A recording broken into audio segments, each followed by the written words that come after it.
Mustafa, did you understand? Yes.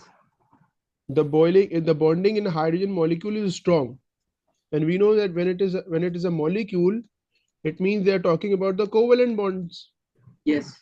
Yes, it is strong, but the boiling point and the melting point actually depends upon when the how depends upon the intermolecular forces between the molecules. You understand?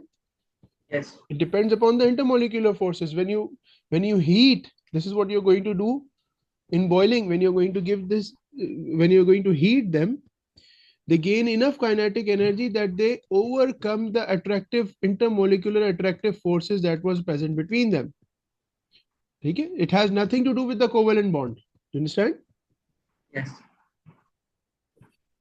To explain why, but in the case of ionic compounds, it has a higher, it has a very high melting and boiling point. Why? Because over there you have to break the ionic bond between the ions. Yes. And so is the case in the metals. They have a very high melting and boiling point because you have to basically overcome the electrostatic force of attraction, the metallic bonding itself, right?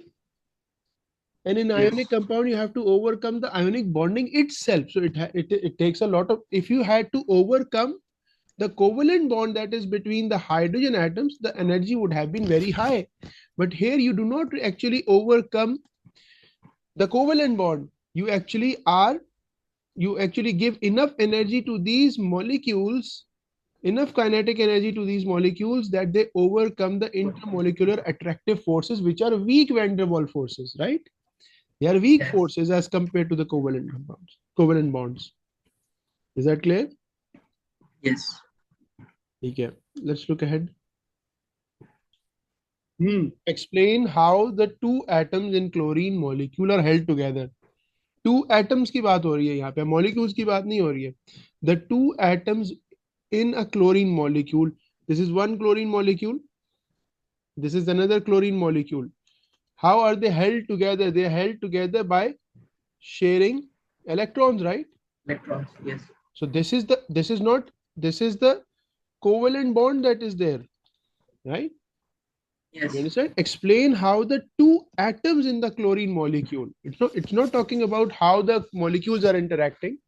Molecules interact with each other by the intermolecular force, which is a weak force, right? Which is responsible for Yes. its state. The intermolecular force is actually responsible for the state of a gas or a liquid or a molecule. Do you understand? Yes. Hmm? Because if these two at these this molecule of chlorine is gets further apart, it means that it has converted into gas.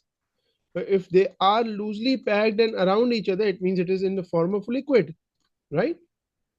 If you further bring them very closer to each other, it means they have become solid, Yes. right? You have frozen them, right? So similarly, Yes. explain how the two atoms in chlorine molecules are held together.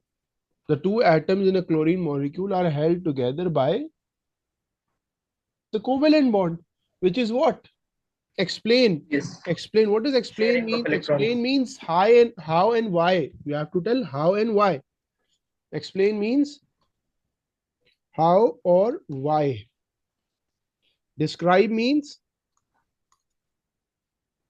what, right? The physical appearances. In explain, you have to tell how and why. So they are held together by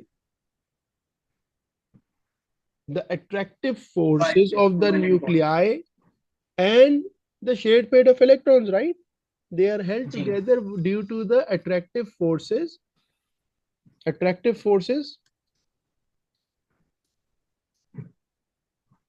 Of the nuclei. between the nuclei and shared pair of electrons, right? G. ये बात समझ में आ गई ना? This is how Yes. they are held together, and this is actually what? Covalent bonding. G. And we know why, because in between non-metal elements, it is always going to be a covalent Covalent bond. bond. Very good. Is that clear? Yes.